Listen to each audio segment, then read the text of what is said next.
अस्सलाम वालेकुम फ्रेंड्स, आज की वीडियो में हम एक्सरसाइज 1.2 के क्वेश्चन नंबर 1 और 2 जो है वो उसको डील करेंगे। जो क्वेश्चन नंबर 1 है ना, क्वेश्चन नंबर 1 स्टार्ट करने से पहले थोड़ा सा कॉन्सेप्ट है वो आप लोग ले लें तो आप लोगों के लिए ना इजी हो जाएगा करना। ठीक है, एक एग्जांपल लिखी हुई है 3 आगे जो है वो रूट का साइन है और फिर आगे जो है रूट के अंदर है 5। ठीक है, अभी इनके नाम हम पढ़ते हैं। अभी ये जो रूट है ना, इसके साइन को कहते हैं रेडिकल साइन। ठीक है, इसको कहते हैं रेडिकल साइन। और जो बाहर हमारे पास 3 लिखा होगा छोटा, उसको हम कहते हैं इंडेक्स। अगर ज़्यादा हो प्लूरल हो तो उसको कहते हैं इंडिसेस। और जो 5 है उसको कहते हैं रेडिकेंड। ठीक है, ये बस बेसिक से नाम है, ये आप लोग याद कर लेंगे। आगे ना इसके 2 रूल्स हैं मेन, जो हमारी बुक में भी लिखे हुए हैं और जिससे ही हमने जो है ना क्वेश्चन नंबर 1 स्टार्ट करना है। अच्छा, जो 2 रूल्स हमने पढ़ने हैं ना, उसको कहते हैं प्रोडक्ट रूल। ठीक है, प्रोडक्ट रूल फॉर रेडिकल्स। और जो दूसरा रूल है ना, वो है quotient rule for radicals. Product कहते हैं मल्टीप्लाई को और क्वोशंट कहते हैं डिवाइड को। तो जो क्वोशंट है ना, पहले जो प्रोडक्ट है उसको डील कर लेते हैं। प्रोडक्ट रूल अप्लाई करने के लिए ना बाहर हमारे पास ना इंडेक्स मतलब अगर 2 है ना तो फिर अब इसको हम इंडिसेस कहेंगे, ये सेम होना ज़रूरी है। ठीक है, अब अंदर हमारे पास जो भी वैल्यू है, यहाँ पे तो ए बी है ना, तो ए बी की जगह जो भी हो, ठीक है, तो हम उसको ले सकते हैं। अब ये डॉट है तो डॉट का मतलब यही है कि प्रोडक्ट रूल है और प्रोडक्ट रूल ही इस पे जो है वो एप्लीकेबल होगा। ठीक है, तो ये जो इंडिसेस है ना, इनको हम एक में ले जाएंगे, इंडेक्स बना देंगे। और जो है उसके रूट के अंदर है उसको तो हम मल्टीप्लाई आपस में करा देते हैं। ठीक है, उसके बाद है क्वोशंट रूल। क्वोशंट रूल जो है वो उसको कहते हैं डिवाइड। ठीक है, अब देखिए इधर भी इंडिसेस जो है इधर भी दोनों सेम है। एक तो डिवाइड का साइन बता रहे हैं कि ये डिवाइड होंगे, क्वोशंट है। ठीक है, अंदर जो है इधर क्या है, बाहर जो है वो एन है, इधर भी नीचे भी एन है। ठीक है, तो इंडिसेस सेम हुए, अब इनको एक में कन्वर्ट कर देंगे इंडेक्स में। और जो है वो हमारे पास जो स्क्वायर रूट के अंदर है उसको हमने एक ही बार डिवाइड कर देना। उधर मल्टीप्लाई कराना था, इधर डिवाइड कराना है। तो बेसिक बिल्कुल ये सेम सिंपल सी चीज़ें हैं। ठीक है, अब एक और जो चीज़ है ना, वो है हमारे पास एक एक्सपोनेंशियल फॉर्म और रेडिकल फॉर्म। एक्सपोनेंशियल फॉर्म उसको कहते हैं कि जो पावर में हो, जैसे ये 9 1/2 है। ठीक है, और रेडिकल फॉर्म किसको कहते हैं, स्क्वायर रूट के अंदर जो होता है, स्क्वायर रूट क्यूब रूट हो गया। अब 1/2 को हम स्क्वायर रूट 9 लिखते हैं। वैसे तो इधर 2 भी लिख सकते हो, लेकिन लिखना इधर ज़रूरी नहीं होता 2। मतलब वैसे स्क्वायर रूट इसको हम देखते साथ ही हम पता लग जाता है कि स्क्वायर रूट 9 है। हाँ, बाकियों को लिखना ज़रूरी होता है। जिस तरह इधर है ना 64 की पावर 1/3। अब इधर हम बाहर जो है ना वो लिखेंगे 3। ठीक है, इंडेक्स लिखेंगे 3, क्योंकि ये 3 था, 1/3 था, तो ये इंडेक्स 3 हो गया और उसके बाद रूट लगाया और 64 जो सेम वैसे ही लिख लिया। तो ये लिखना ज़रूरी होता है। ठीक है, इसी तरह अगर 1/4 हो तो 4 अंडर रूट, इस तरह अगर 1/5 है तो 5 अंडर रूट। तो इसमें कोई जो है ना जो मुश्किल चीज़ नहीं है। इसके बाद जो है वो हम क्वेश्चन नंबर 1 स्टार्ट करवाती हूँ। क्वेश्चन नंबर 1 को जो है वो पहले पढ़ लेते हैं। क्वेश्चन नंबर 1 में लिखा हुआ है, by using the property of product and quotient rule for radicals write each expression as a single radical and simplify.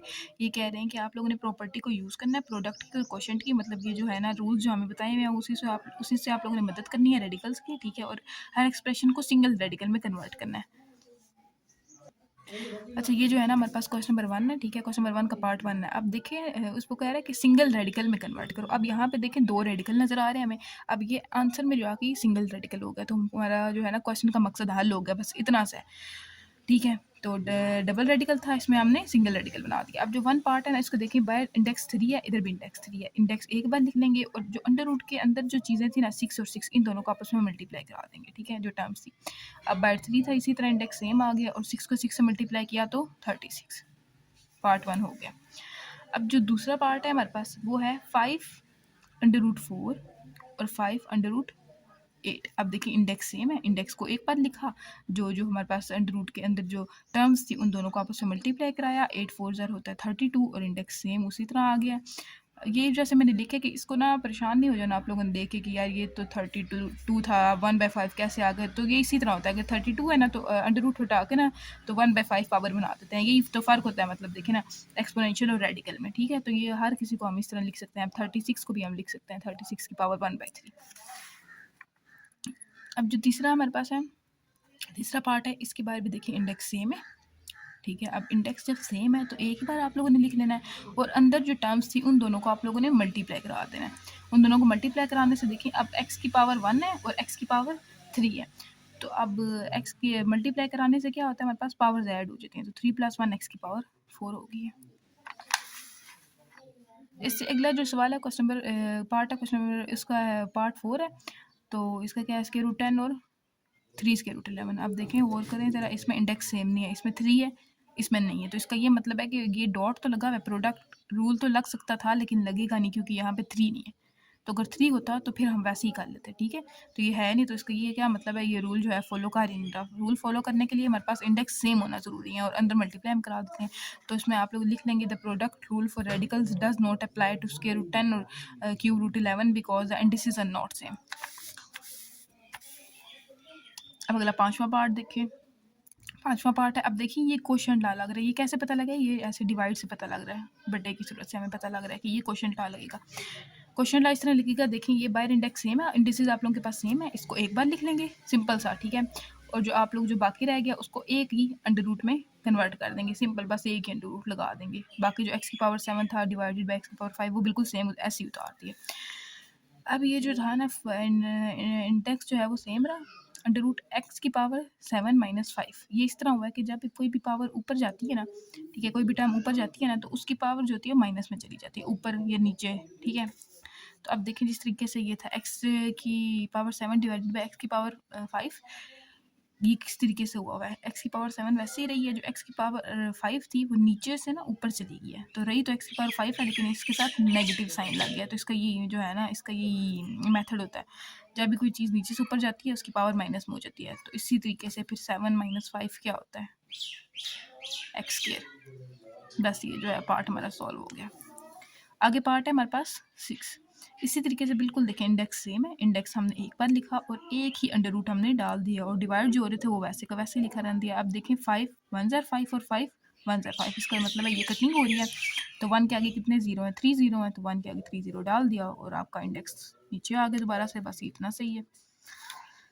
अगला पार्ट है 7वां।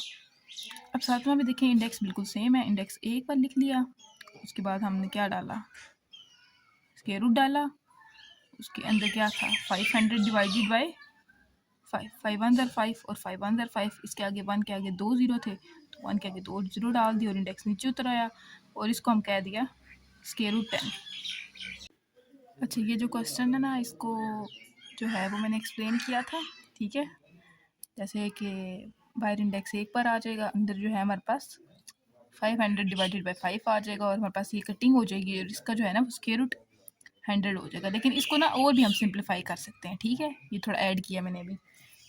वो इस तरह सिंप्लीफाई कर सकते हैं कि 100 को ना, ये तो 2 हट गया ना, इससे आप लोगों ने कंफ्यूज नहीं होना, ठीक है, ये 2 हट गया, तो स्क्वायर रूट 100 को ना आप लोग 100 की पावर 1/2 लिख सकते हैं, ठीक है। 100 की पावर 1/2 लिख सकते हैं, तो 100 किसका स्क्वायर होता है, 10 का, 10 का स्क्वायर 100 होता है, उसकी पावर क्या थी 1/2, 2 2 से कैंसिल, और आंसर हमारे पास 10 आ गया। ये इस तरीके से हमने जो है ना वो क्वेश्चन सॉल्व करना है, ये इस वजह से क्योंकि हमारे पास और सिंप्लीफाई हो सकता था, ठीक है। तो इसी तरीके से जो अगला पार्ट है वो 8 है। देखिए इसमें बिल्कुल इसी तरीके से जो है ना ये बिल्कुल सेम है, ये प्रोडक्ट रूल जो है वो अप्लाई होना था। फ़र्क इसमें ये है कि देखिए इधर 2 है और इधर 3 है, सेम होने की कंडीशन थी ना हमारे पास, जो रूल था, जो बुक में रूल था उसके लिए हमारे पास सेम होने की कंडीशन थी।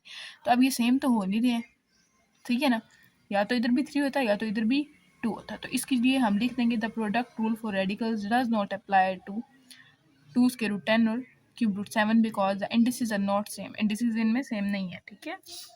तो अब जो है वो क्वेश्चन नंबर 1 खत्म हो गया, अब क्वेश्चन नंबर 2 स्टार्ट करते हैं। अब देखिए जो क्वेश्चन नंबर 2 है ना वो है write each exponential expression as an equivalent radical expression and simplify if possible. अच्छा, ये जो हमारे पास क्वेश्चन है ना, इसमें हम लोगों को ना एक क्वेश्चन के दो आंसर आएंगे, वो इस वजह से कि तो पहला जो है ना वो एक्सपोनेंशियल एक्सप्रेशन को इक्विवेलेंट रेडिकल एक्सप्रेशन में कन्वर्ट करना है, मतलब पावर को जो है ना वो हम स्क्वायर रूट की फॉर्म में लेके जाएंगे, और अगला जो है वो कह रहे हैं कि सिंप्लीफाई भी करें अगर पॉसिबल है तो जो इसका पार्ट 1 है वो है 216 की पावर 2/3, ठीक है। अब जो इन्होंने हमें पहले बोला ना कि एक्सपोनेंशियल एक्सप्रेशन को इक्विवेलेंट रेडिकल एक्सप्रेशन में करेंगे, उसका ये तरीका होता है कि जो डिनोमिनेटर में होता है ना उसको हम अंडर रूट के बाहर ले जाते हैं, बस ये तरीका होता है। जो डिनोमिनेटर है उसको हम अंडर रूट के बाहर ले जाते हैं और साइन लगा लेते हैं, ठीक है। साइन लगाने के बाद जो अंदर था 216 की पावर ऊपर वाला 2 था, तो 2 हमने वैसे ही उतार लिया। अब जो अगला है ना, जो क्वेश्चन था ना हमारे पास, उसको हम दोबारा से नीचे उतार लेना, क्योंकि हमने इसको सिंप्लीफाई करना है। सिंप्लीफाई का ये तरीका है कि 216 को डायरेक्ट आप लोग जो है वो किसी का अगर क्यूब बनता है तो डायरेक्ट बना दें, उससे ये होता है कि कटिंग हो जाती है डायरेक्ट ही। लेकिन कुछ बच्चे जो है इसको नहीं कर पाते, भूल जाते हैं कि किसका डायरेक्ट क्यूब था, तो ये उसके लिए फिर आप लोग एलसीएम ले लें। तो 216 का फिर एलसीएम लेंगे। 216 को पहले हम 2 पे लेके जाएंगे, फिर 108 पे, और फिर 2 को दोबारा से 54 पे, 54 दोबारा से 2 के टेबल पे जाता है 27 ज़ार। अब 27 जो है वो 3 के टेबल पे लेके जाएंगे 9 ज़ार, और 3 3 ज़ार 1 ज़ार, ठीक है। तो ये हमारा जो है ना वो प्राइम फैक्टराइजेशन होगी। अब हम 216 की जगह जो हमने लिया था ना एलसीएम, उसको हम ना लिख लेंगे। अब देखिए 2 कितनी बार आ रहा है, 3 बार, तो 2 क्यूब। अब 3 कितनी बार आ रहा है, 3 बार, तो 3 क्यूब, और ऊपर जो पावर थी वो हमने ऐसे ही नीचे उतार लेनी है। अब देखिए ये होल जो साइन लगा हुआ है ना, इसका ये मतलब है कि ये जो है हमारे पास पावर जो है ये दोनों की है, ठीक है, 2 की भी है और 3 की भी है। तो 2 क्यूब तो ऑलरेडी था, और जो पावर थी 2/3 उसको हमने इससे मल्टीप्लाई करा देनी है। पावर हमेशा पावर और पावर आपस में मल्टीप्लाई होती हैं। और जो 3 क्यूब था, 3 का अपना जो क्यूब था वो था, और जो पावर थी 2/3 पावर और पावर को आपस में मल्टीप्लाई करा देना। इस तरह 3 और 3 कैंसिल हो जाएंगे, 2 स्केयर नीचे उतर आएगा। इसी तरह 3 और 3 कैंसिल हो जाएंगे और 3 स्केयर नीचे उतर आएगा। तो 2 स्केयर क्या होता है 4, और 3 स्केयर 9 होता है। इन दोनों को मल्टीप्लाई करें तो 36 आता है। इसका आप पार्ट 2 करना है 29 की पावर 1/2। अब 29 की पावर 1/2 को आप लोगों ने करना है रेडिकल एक्सप्रेशन में पहले कन्वर्ट करना है, ठीक है। तो जो डिनोमिनेटर है उसको बाहर डाल दिया, और स्क्वायर रूट का साइन डाला, और 29 के ऊपर जो था वो 1 था, तो 1 लिखे ना लिखे इससे फ़र्क नहीं पड़ता। और 2 स्क्वायर रूट 9 इसका ये मतलब होता है कि स्क्वायर रूट 9 ही है, बेशक ना 2 लगाओ या ना लगाओ। तो ज़्यादातर आंसर्स में हमेशा ये होता है कि 2 नहीं लगा होता, क्योंकि स्क्वायर रूट 29 जो होता है ना, वो उसका ये मतलब होता है कि बाहर 2 है, ठीक है। जो इसका तीसरा पार्ट है वो है 1/32 की पावर 1/5। पहले तो इसको रेडिकल एक्सप्रेशन में लेके जाना है। रेडिकल एक्सप्रेशन में लेके जाने के लिए जो हमारे पास जो नीचे है ना डिनोमिनेटर में, उसको आप लोग स्क्वायर रूट के बाहर ले आओगे, और बाकी सारा बिल्कुल वैसे ही 1/32। तो इधर 1 आना था तो 1 लिखो ना लिखो, इससे फ़र्क नहीं पड़ता। तो ये आप लोगों का पहला एक आंसर बन गया रेडिकल एक्सप्रेशन वाला, ठीक है। बाकी भी इसी तरीके से थे, बाकी इसका भी पहला रेडिकल एक्सप्रेशन वाला ये आंसर था। अब हमने सिंप्लीफाई भी करना है, तो जो क्वेश्चन हमारे पास था उसको हमने दोबारा से नीचे उतार लिया। अब 1/32 की पावर 1/5 है, इसको भी आप लोग डायरेक्ट कर सकते हैं, ठीक है। 2 की पावर 5 अगर आप लोगों को याद हो, अगर नहीं याद तो फिर आप लोग इसका एलसीएम ले लें। 32 को लेके जाएँ 2 के टेबल पे, फिर 16 ज़ार होता है, फिर 2 कितने ज़ार होता है 8 ज़ार, फिर 2 होता है 4 ज़ार, फिर 2 होता है 2 ज़ार, और फिर 2 होता है 1 ज़ार। तो यहाँ पे टोटल अगर 2 की पावर देखें ना तो ये 5 बनती हैं। तो 32 की जगह आप लोग अब लगाओगे 2 की पावर 5। ये इस वजह से हम डायरेक्ट हो जाता है अक्सर हमारा, क्योंकि हमने ना पावर की अक्सर कैंसिलेशन हो जाती है हमारे पास। तो ये आप लोगों ने ध्यान से करना है, ये हो जाएगा, ठीक है, ईजी है ये। तो 1/2 की पावर 5 और 1/5। अब ये होल है, अब 1 के ऊपर भी 1/5 है, पावर है, क्योंकि हमारे पास होल की ब्रैकेट लगी है। तो इसका ये मतलब होता है कि पावर जो है वो दोनों की है। तो इसी तरीके से 2 की पावर जो 5 है, ये भी पावर और पावर आपस में मल्टीप्लाई हो जाएगी 1/5। तो 5 और 5 कैंसिल हो जाएगा, और 1/2 इसका आंसर हो जाएगा। अगला जो है हमारे पास पार्ट है 4। इसमें और जो पार्ट 1 है ना, इसमें कोई फ़र्क नहीं है। इसमें सिर्फ माइनस साइन का फ़र्क है, मतलब उसकी पावर जो थी ना पॉजिटिव थी, और इसकी पावर जो है नेगेटिव है। तो ये नेगेटिव साइन दे के परेशान होने वाली बात नहीं है, ये बड़ा सिंपल सा, ठीक है। बस नेगेटिव साइन को हमने ख़त्म, अगर पावर हमने पॉजिटिव करनी होती है ना, तो हम किसी भी चीज़ को नीचे ले जाते हैं, ठीक है। अभी ऊपर है ना, तो ऊपर से हम नीचे ले जाएंगे तो पावर पॉजिटिव हो जाएगी। अगर जो है पावर अगर नीचे हमारे पास नेगेटिव है तो उसको ऊपर ले जाएंगे तो पावर पॉजिटिव हो जाएगी, ठीक है। तो इसी तरीके से हमने करना है। 216 की पावर है -2/3, इसको 1/, की फॉर्म में लेके जाना है, क्योंकि हम ये ऊपर था तो ऊपर से नीचे लेके गए तो हमारे पास पावर जो है वो पॉजिटिव हो गई है, ठीक है। अब बिल्कुल इसी तरीके से 216 का अगर आप डायरेक्ट आप लोगों को पता है कि क्यूब है तो फिर आप वो लगा लें, ठीक है। अगर नहीं पता तो फिर आप लोग एलसीएम ले लें। हम एलसीएम पिछले सवाल में क्योंकि मैंने कर लिया था तो फिर मैंने दोबारा से नहीं किया, सही है। तो 216 का एलसीएम आप लोग लेंगे तो ये क्या बनता है 2 क्यूब और 3 क्यूब, और बाहर आ जाता है 2/3। तो पावर्स को अंदर आप लोगों ने बिल्कुल सेम उसी तरीके से मल्टीप्लाई करा देना, ठीक है। मल्टीप्लाई कराने के बाद आप लोग कैंसिलेशन कर दोगे, इधर रह जाएगा 1/2 स्क्वायर मल्टीप्लाई 3 स्क्वायर 1/36। देखिए ना, अब इसका बिल्कुल सेम फ़र्क देखिए आप लोगों ने। इसमें जिस तरह क्या था, इसमें इसका आंसर था 36, ठीक है, और इसका क्या है 1/36, क्योंकि हमने नेगेटिव को पॉजिटिव किया तो हम नीचे ले गए थे। और जो अगला पार्ट है वो है 5। 1000 की पावर 1/3। पहले आप लोग इसको क्या करोगे, रेडिकल एक्सप्रेशन में लेके जाओगे। अच्छा, इसका जो है ना, इसका हमने रेडिकल एक्सप्रेशन में नहीं लेके गई, इसको भी आप लोग रेडिकल एक्सप्रेशन में लेके जाओगे, जो 4 है पार्ट, ठीक है। रेडिकल एक्सप्रेशन में किस तरीके से लेके जाएंगे आप लोग, डिनोमिनेटर वाला बाहर आ गया,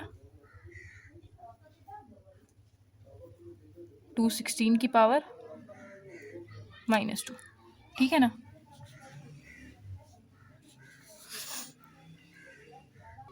तो फिर आप बिल्कुल इसी तरीके से 1000 की पावर 1/3 है, आप लोग क्या करोगे, डिनोमिनेटर को बाहर ले आओगे और 1000 के अंदर 1 था तो 1 लिखने से फ़र्क नहीं पड़ता, तो क्या आप लोगों का रेडिकल एक्सप्रेशन वाला आंसर आ गया।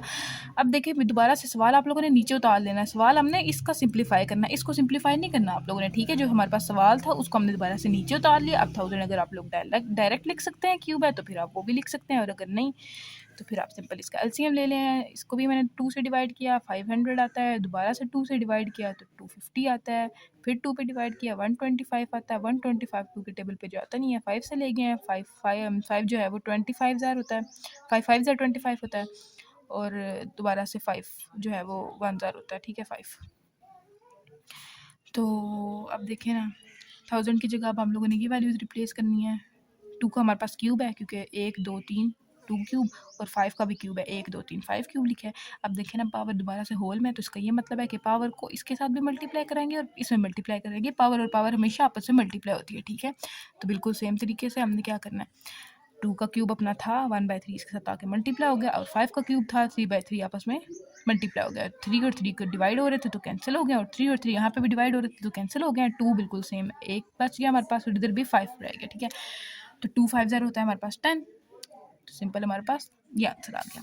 अब अगला पार्ट है 6 साइज का, ठीक है। 1/39 की पावर -1/2, तो इसको जो है ना वो हम लोग चेंज इस तरीके से करेंगे। 39 की पावर 1/2 मतलब देखिए ना ये नीचे था ना, तो नीचे से हम ऊपर लेके गए हैं ताकि हमारे पास ना पॉजिटिव हो जाए। सिंप्लीफाई तो होगा नहीं, ये बस इतना ही होगा। ऊपर लेके गए हैं तो पॉजिटिव हो गया।